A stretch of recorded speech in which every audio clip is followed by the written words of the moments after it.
Dragostea se simte și se face.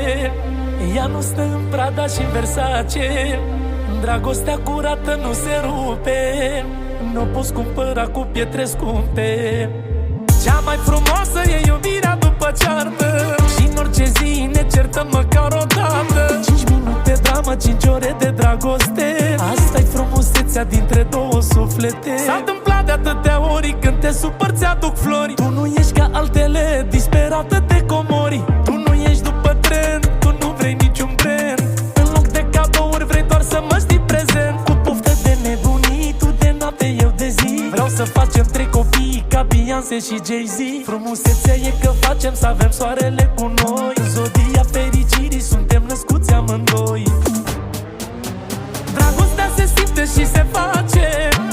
Ea nu stă în Prada și în Versace.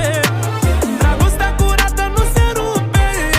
Nu o poți cumpăra cu pietre scumpe.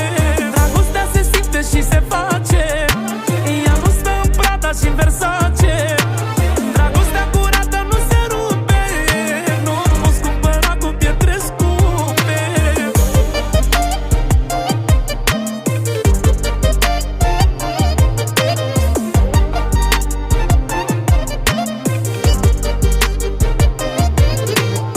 Ne-am potrivit, poate de-aia ne iubim. În loc de colier, tu vrei un bilet la film. Nu trăim pentru banii, trăim pentru zâmbete. Asta-i frumusețea dintre două suflete. Așa ne place să fim, ne certăm și ne iubim. Știi că nebunia noastră are același destin. Tu nu ești după trend, tu nu vrei niciun brand. În loc de cadouri vrei doar să mă știi prezent. Cu poftă de nebunii, tu de noapte, eu de zi. Vreau să facem 3 copii ca Beyoncé și Jay-Z. Frumusețea e că facem să avem soarele cu noi. În zodia fericirii suntem născuți amândoi.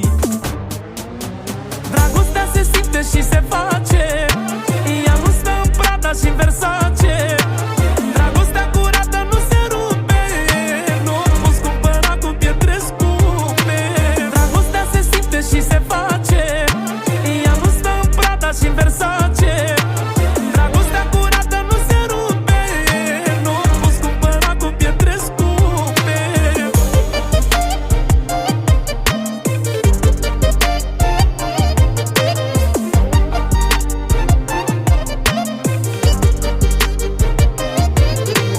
Dragostea se simte și se face. Ea nu stă în Prada și în Versace.